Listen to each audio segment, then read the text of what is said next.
¿Cómo está? Inicia Temas del Día. Vamos de inmediato a repasar nuestra pregunta en Twitter para que participe en ella. Aquí la vemos. ¿Qué lecciones deja desde el derecho internacional el arresto a Assange en Reino Unido? ¿En qué plano quedan las garantías de alguien buscado por un gobierno ávido de silenciarlo con pena máxima? ¿Dónde queda el respeto a la integridad de un periodista? Opine. Y así es, Julian Assange, fundador del portal Wikileaks, fue arrestado por la policía británica tras permanecer 7 años asilado en la Embajada de Ecuador en Londres. La detención produjo reacciones de rechazo en la comunidad internacional. El hecho ocurrió luego de que el gobierno ecuatoriano le retirara el asilo político al periodista australiano, quien luego de ser arrestado fue declarado culpable de evadir la justicia por la Corte británica. Le vamos a ampliar en nuestro primer tema del día. Acompáñenos. El periodista y activista estaba refugiado en la Embajada de Ecuador en la capital británica desde el año 2012, desde el mes de junio específicamente. Según el director de Wikileaks, Christine Hrafnsson, la posibilidad de arrestar a Assange se había incrementado en los últimos días. El abogado del comunicador denunció que se había respetado el derecho a la defensa del periodista solicitado en Estados Unidos, donde se le acusa de espionaje. En entrevista para Telesur, el expresidente de Ecuador, Rafael Correa, denunció que el arresto de Julian Assange viola el derecho internacional y la Constitución ecuatoriana. La forma brutal en que ha ocurrido, o sea, es un atentado al derecho internacional, un atentado al derecho de asilo, un atentado a la Constitución ecuatoriana, porque Julian Assange es ciudadano ecuatoriano del año pasado. Y no es que le puede quitar la ciudadanía con un decreto. Debe haber fraude, falsificación de documentos, debe haber todo un procedimiento que no ha existido, y permitiendo que ingrese la policía británica en embajada, que es solo ecuatoriano. O sea, un ultraje a la soberanía nacional. Este traidor es completo, es canalla, tendrá que responder ante la justicia. Vendrá mucho juicio contra Ecuador y contra él, además de los juicios de corrupción. Él saldrá de la presidencia a la cárcel, pero ya el daño es enorme. Ha entregado a Julian Assange a los verdugos. El expresidente ecuatoriano también resaltó que la decisión del gobierno del presidente Lenín Moreno de quitarle el asilo al periodista Assange destroza la confianza en los países latinoamericanos. Esto destroza todo, querida Lucía, destroza todo. Destroza la dignidad del país, destroza la confianza en los países latinoamericanos, destroza el derecho internacional, destroza esa institución llamada asilo, sagrada, respetada desde la Edad Media. Destroza el orden constitucional ecuatoriano, porque Julian Assange tenía ciudadanía ecuatoriana. Destroza, ¿no?, los pedidos de las mismas Naciones Unidas. Por ejemplo, Opinión 54-2015, Grupo de Trabajo de Detenciones Arbitrarias de Naciones Unidas, que pedía proteger a Julian Assange. Opinión OC 25-2019 de la Corte Interamericana de Derechos Humanos. Resolución MC 5419 de la Comisión Interamericana de Derechos Humanos. Todo eso destroza y demuestra que no tenemos, pues, un orden mundial justo, sino un orden mundial con doble moral y de hecho inmoral y hasta amoral. Por un instante, imagine que Julian Assange develaba los secretos de China o Rusia.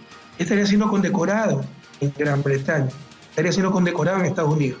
Pero como develó los crímenes de guerra de Estados Unidos, quieren masacrarlo, quieren juzgarlo con una ley que implica la pena de muerte, que fue por eso que le dimos nosotros el asilo, porque no tenían ninguna oportunidad de un juicio justo y lo querían juzgar con leyes que involucraban la pena de muerte. Por su parte, el presidente de Ecuador, Lenín Moreno, defendió su decisión de revocarle el asilo político a Assange y lo acusó de conspirar contra varios gobiernos del mundo. Vamos a escuchar. Ahora ha sido así. Le hemos quitado el asilo a este malcriado y ventajosamente nos hemos librado de una piedra en el zapato. De ahora en adelante tendremos mucho cuidado de dar asilo en el momento en que sea, de darlo a gente que realmente valga la pena y no a miserables hackers cuya única intención es desestabilizar gobiernos como lo hicieron con el Vaticano, como lo hicieron con Cataluña. Ya no más, ya no va más. De ahora en adelante, la dignidad recuperada y el Ecuador otra vez soberano, como debió ser siempre. Nuestro enviado especial a Londres, Sergio Rodrigo, nos actualiza. Saludos, Sergio. ¿Cuál es la situación hoy, después de lo sucedido?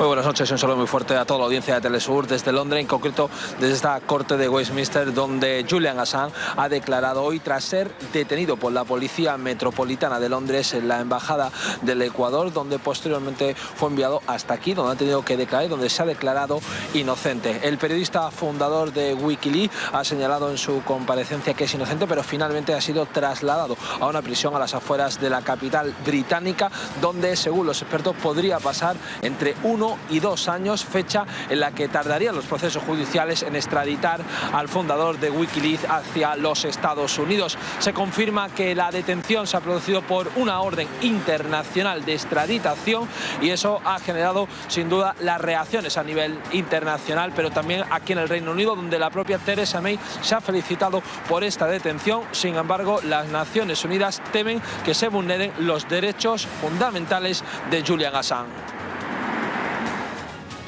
Muchísimas gracias, Sergio. Vamos ahora con otra de nuestras corresponsales. A Quito nos vamos con Denise Herrera para que también nos actualice. Denise, ¿qué han dicho los abogados de Assange tras su arresto en Londres? Actualízanos.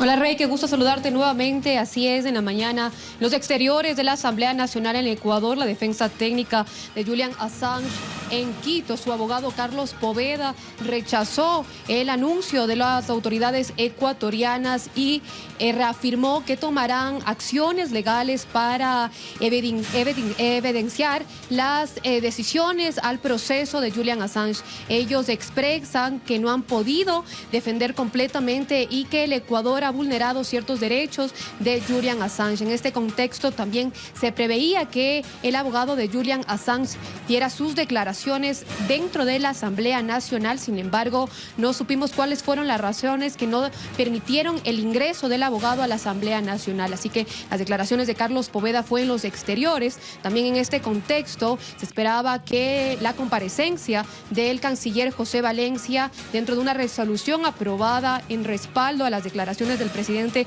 Lenín Moreno luego de la filtración de información personal de él y su familia en el caso INA Papers.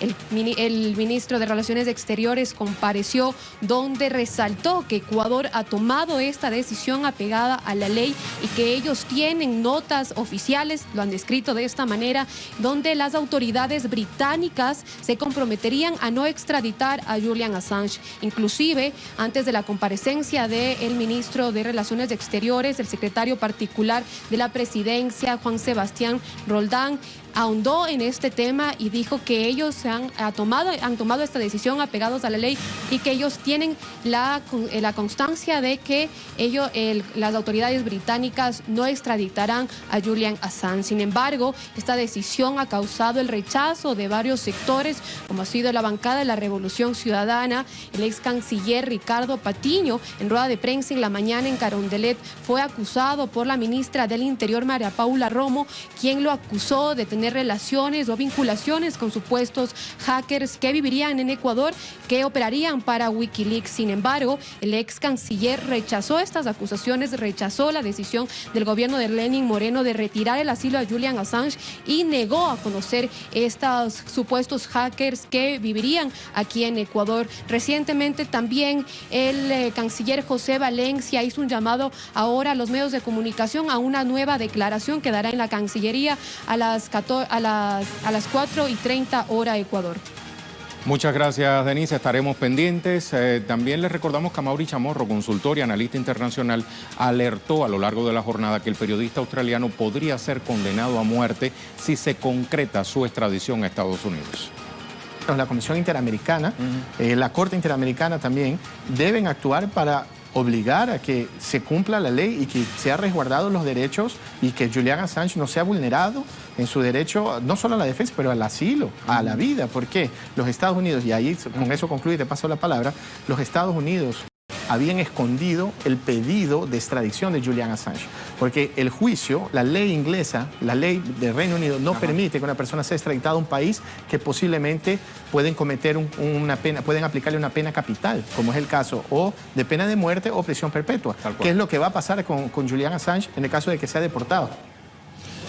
A Washington, D.C. nos vamos entonces con nuestro compañero Jorge Gestoso para que nos ponga al corriente. ¿Cómo estás, Jorge? Prácticamente de último, pero no de último, menos importante, reflexionar contigo sobre este tema. Habida cuenta de que ya se pronunció Donald Trump, pero pudiéramos decir que se lavó las manos como Poncio Pilato, ¿cierto?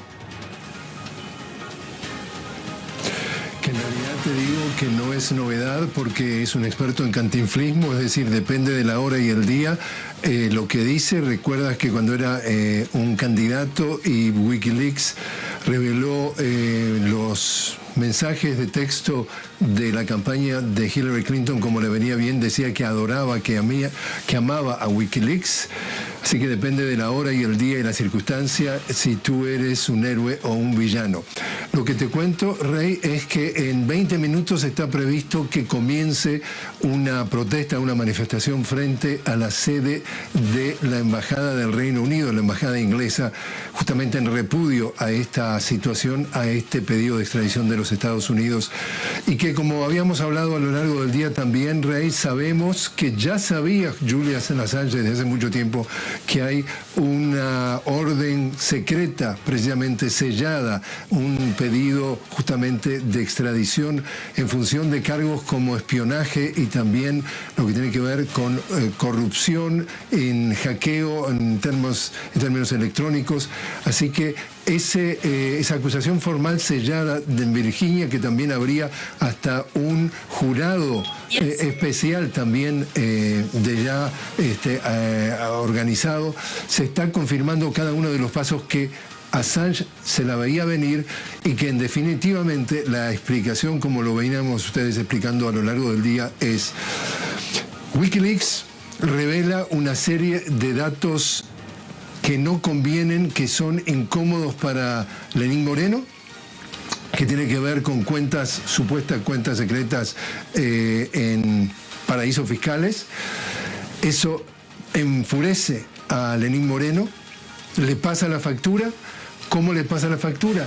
Le saca en las horas previas a ese arresto, le saca el asilo diplomático y le saca la ciudadanía ecuatoriana. Por lo tanto, de allí que entran la Policía Metropolitana Inglesa dentro de la embajada y ya no entra ni enfrentando a un asilado ni enfrentando a un ciudadano ecuatoriano. De esos cargos se encargó entonces de despojarlo el presidente Lenín Moreno, como decía el expresidente Rafael Correa, decía que es el traidor más grande de América Latina y uno de los más grandes del mundo, y que en esa sed de venganza fue justamente el que organizó este paso para que eventualmente termine aquí en los Estados Unidos juzgado por esos cargos que podrían llevar entonces a la pena de muerte. Muchísimas gracias, Jorge, por esta información que nos acabas de brindar. Un abrazo, hasta muy pronto. Jorge Gestoso, desde nuestra corresponsalía en Washington, D.C. Retomamos la pregunta del día. Por si se acaba de conectar, tenga la posibilidad de participar con ella. Esperamos su respuesta. Aquí está.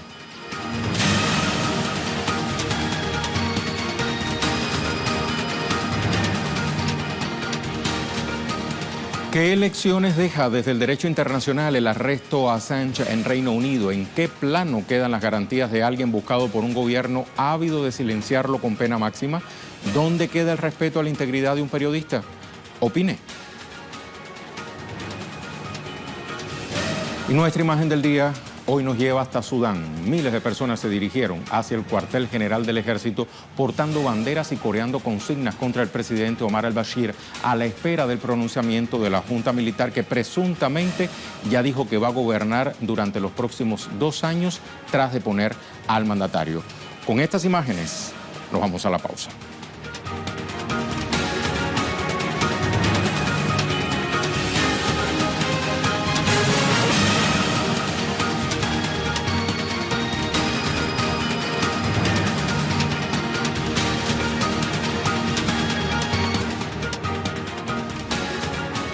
El gobierno venezolano responde a las declaraciones injerencistas del vicepresidente de Estados Unidos, Mike Pence, ante el Consejo de Seguridad de la ONU la víspera. También el vicepresidente de Comunicación, Cultura y Turismo, Jorge Rodríguez, expuso detalles de nuevos planes de la extrema derecha para desestabilizar el país, mientras que el gobierno reactiva el aparato productivo nacional. Entérese en nuestro segundo tema del día.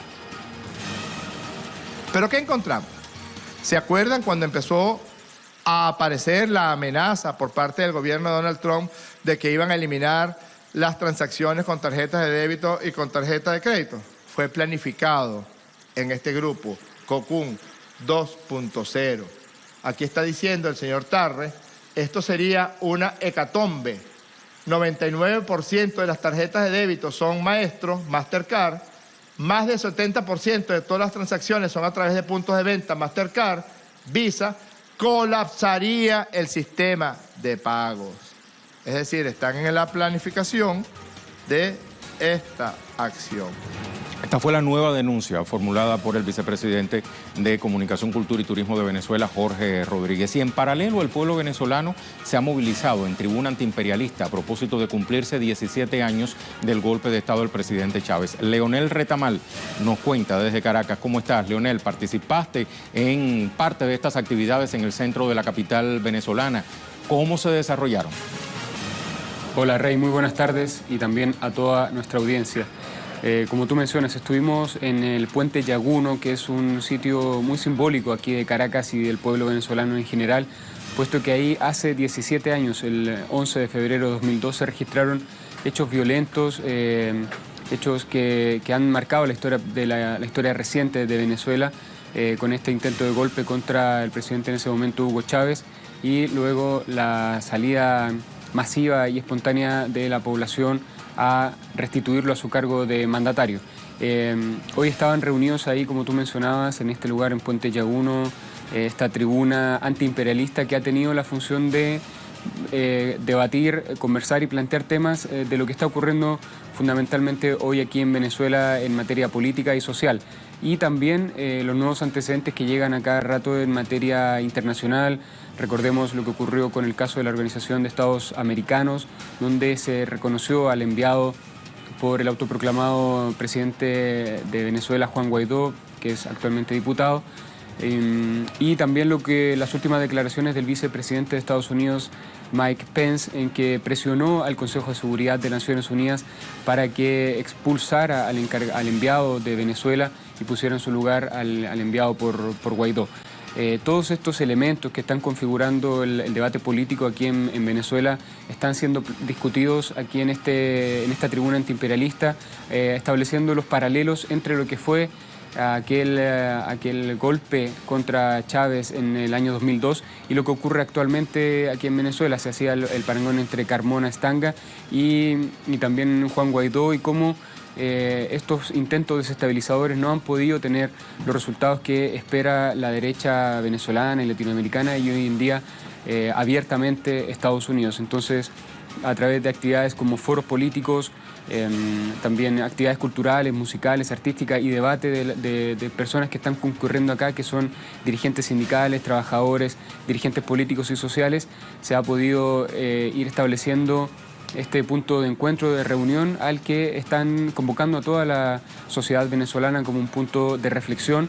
Desde ayer comenzó esto y hoy día más intensamente, mañana y hasta el sábado 13 por lo menos van a estar ahí reunidos conmemorando estos 17 años de lo que fue el intento de golpe de Estado contra Hugo Chávez, Rey.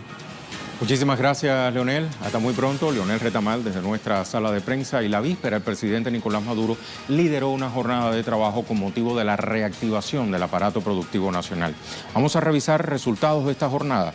El Ejecutivo Bolivariano hizo entrega de 285 títulos de tierras con financiamiento, 44,5 toneladas de semillas, fertilizantes y agroquímicos necesarios para la siembra de maíz amarillo. Además, inició la cosecha de 1.408 hectáreas que van a aportar a las familias venezolanas más de 30.000 toneladas de cebolla.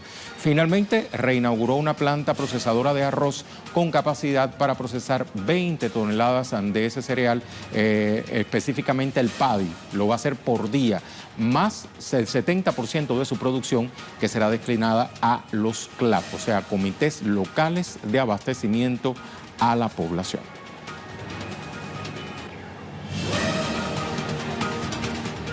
Y justamente durante la activación de este aparato productivo nacional, el presidente Nicolás Maduro resaltó que de intentarse un nuevo golpe de Estado lo vencerán, de igual forma que hace 17 años, cuando se intentó contra el comandante Chávez. Aquí hay un pueblo con dignidad, con conciencia.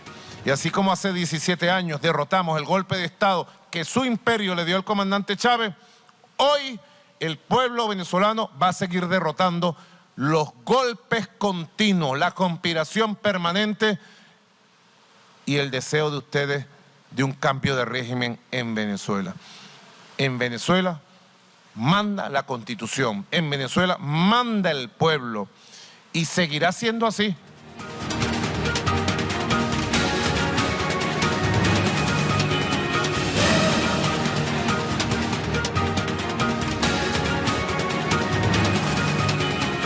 Le hablamos ahora de otros temas que también son noticias este jueves. Revisamos las cuentas Twitter de nuestros corresponsales. Comenzamos con Tatiana Portela. Atención, pese a que el presidente Iván Duque terminó la mesa de diálogo con el Ejército de Liberación Nacional, el ELN anuncia un cese el fuego unilateral durante Semana Santa, el cual comenzará el 14 de abril hasta el 21 del mismo mes. Información que nos llega desde Colombia. Vamos a ver ahora qué nos cuenta Edgardo Esteban.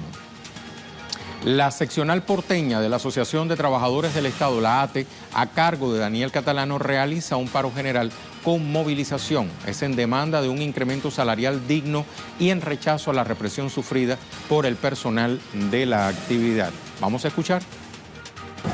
Te saludamos y saludamos a la audiencia de Telesur. Importante movilización por parte de los trabajadores estatales hacia el Ministerio de Modernización. Es el reclamo de un incremento salarial digno a lo que significa el costo de vida que se está teniendo en la República Argentina a partir de que la inflación ha superado el 50% en los últimos 12 meses y tan solo han recibido una oferta salarial del 3%.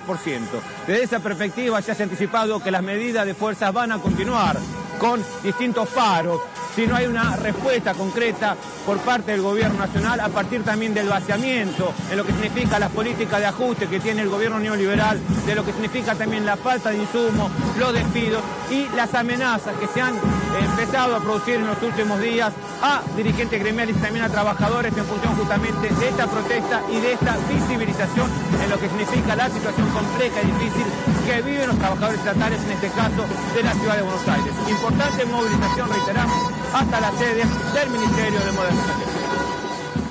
Gracias a Edgardo, y aquí tenemos el tuit de Nayara Tardo. Golpe de Estado en Sudán. Ministro de Defensa Ouad bin Auf anunció este jueves el arresto del presidente Omar al-Bashir, la formación de un consejo militar para dirigir el país durante 2 años, la suspensión de la Constitución y el estado de emergencia durante 3 meses, algo que le venía hablando ya en nuestra imagen del día. Y por último, Brasil. André Vieira, Lula libre. Luego de haber cumplido 1 año de la prisión de Lula, los movimientos de Brasil intensifican las acciones en las calles del país para exigir justicia para el expresidente, pues denuncian que se trata de una prisión política. Al tema en desarrollo.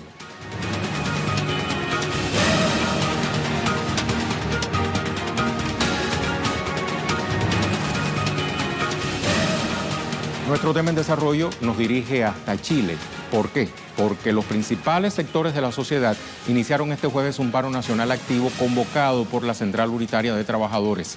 La protesta es en rechazo a las políticas neoliberales del gobierno de Sebastián Piñera. Es Paola Dracni quien nos tiene la información. Paola, adelante.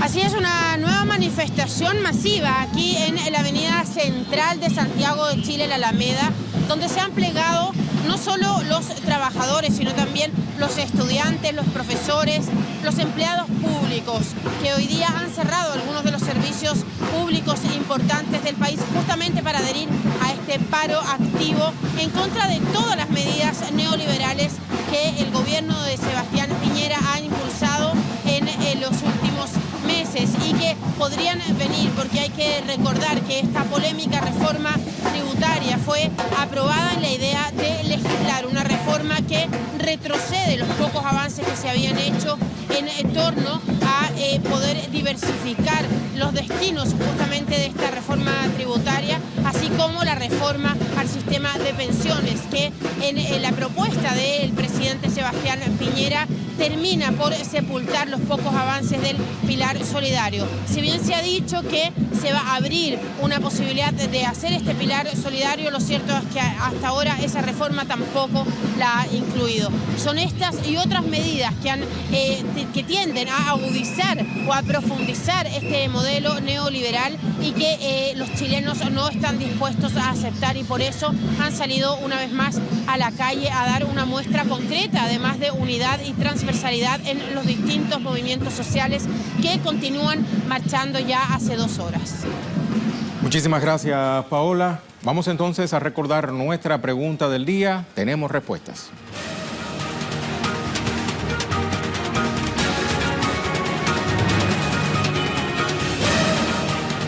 Esta era nuestra pregunta. Bueno, realmente son varias preguntas compiladas en una sola. ¿Qué lecciones deja desde el derecho internacional el arresto a Assange en Reino Unido? ¿En qué plano quedan las garantías de alguien buscado por un gobierno ávido de silenciarlo con pena máxima? ¿Dónde queda el respeto a la integridad de un periodista? Vamos a ver algunas de las respuestas que hemos recibido. Esta primera de Orlando, un fiel televidente. Ya sabemos que el dinero de las multinacionales puede más que la justicia. Assange se metió con la hegemonía económica global y expuso sus secretos. Lenín Moreno dejó la puerta abierta en Londres y violaron el derecho internacional. ¿Cuándo se revelará el nuevo orden mundial detrás? Interesante esa pregunta. Vamos a otra respuesta. La de Yaniel dice, es bueno que se conozca cómo los Estados Unidos y sus títeres no creen en el derecho internacional. Gracias, Yaniel. Una tercera, la de esta usuaria, dice, si fuese divulgado cosas de Venezuela, fuera héroe, pero como reveló cosas de Estados Unidos, es un terrorista. Está demostrado que no existe derecho internacional público porque el imperio yanqui dice ser el mismo, el derecho internacional. Y lo triste es que nadie diga nada en contra de esto. Gracias también a esta usuaria. Y por último, esta que hemos recibido, se pregunta Ana Moure, ¿dónde queda el respeto a la integridad de un periodista?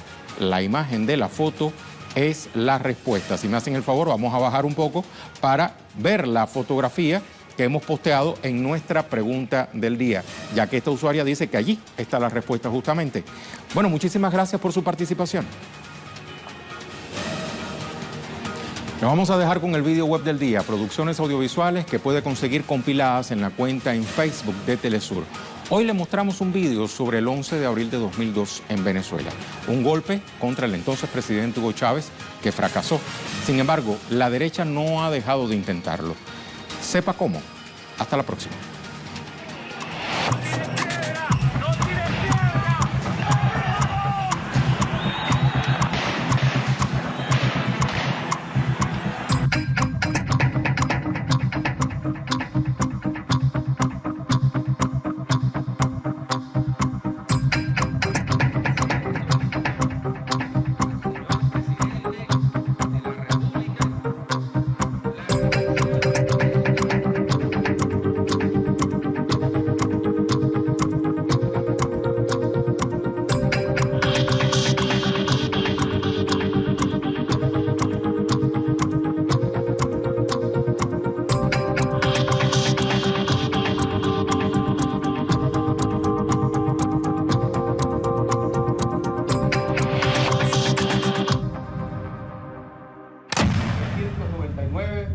Como norma fundamental del ordenamiento jurídico y